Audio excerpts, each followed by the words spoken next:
نننې زمونږ سبق سورة النساء پنځمه سپاره آیت نمبر 55 خوانوالی تر آیت نمبر 58 پورې. اعوذ بالله من الشیطان الرجیم بسم الله الرحمن الرحیم سبحانك لا علم لنا إلا ما علمتنا إنك أنت العليم الحكيم فمنهم من آمن به نباز د دین آغا سوکو چی ایمان راوڑو پد باندی ومنهم من صد عنه او باز د دین آغا سوکو چی واوڑی دو ددنا وکفا بجہنم سعیرا او کافی د جہنم سوزون کے ان الذین کفروا بآیاتنا یقینا آغا کسان چه کفر کرده پا آیاتونو زمونگ بانده سوف نصلیهم نارا زرد چه دنن بکمون دیلر اورتا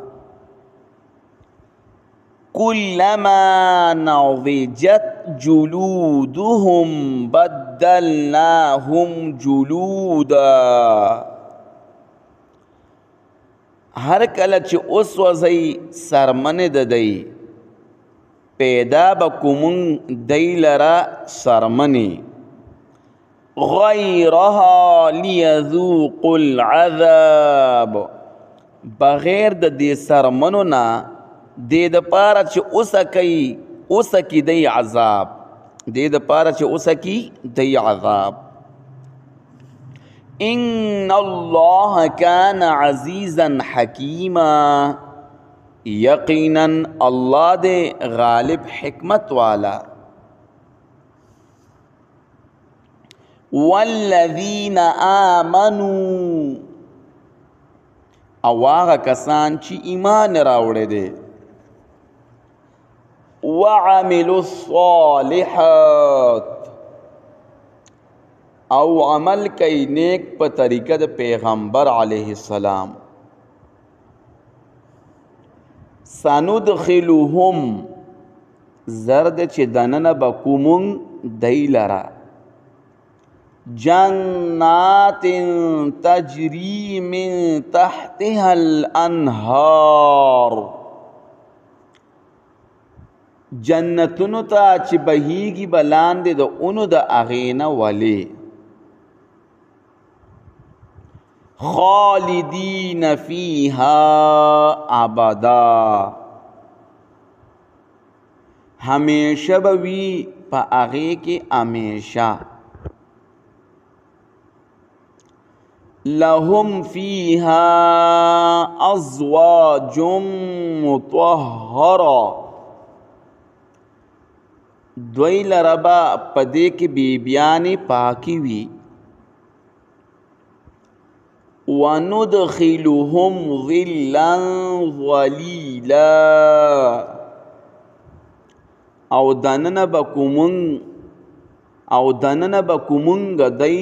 لر آرام اگتا او دنن بکومنگ دی لر آرام اگتا ان اللہ یأمرکم یقینا اللہ حکم کی تاسوتا ان تؤدوا الامانات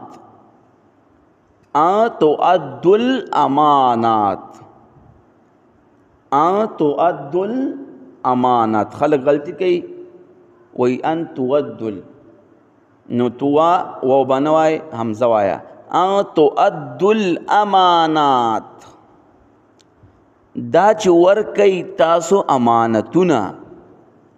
الی اهلها خپلو مالکانو ته وَإِذَا حَكَمْتُمْ بَيْنَ النَّاسِ او کله چې فیصله کوئ تاسو په منځ د خلکو کې ان تحکموا بالعدل نو فیصله کوئ په انصاف ان الله نعم ما یعظکم به یقینا الله سخ پندر کئی تاسو تا پدی قرآن ان اللہ کان سمیعا بصیرا یقینا اللہ دے اوریدن کے لیدن کے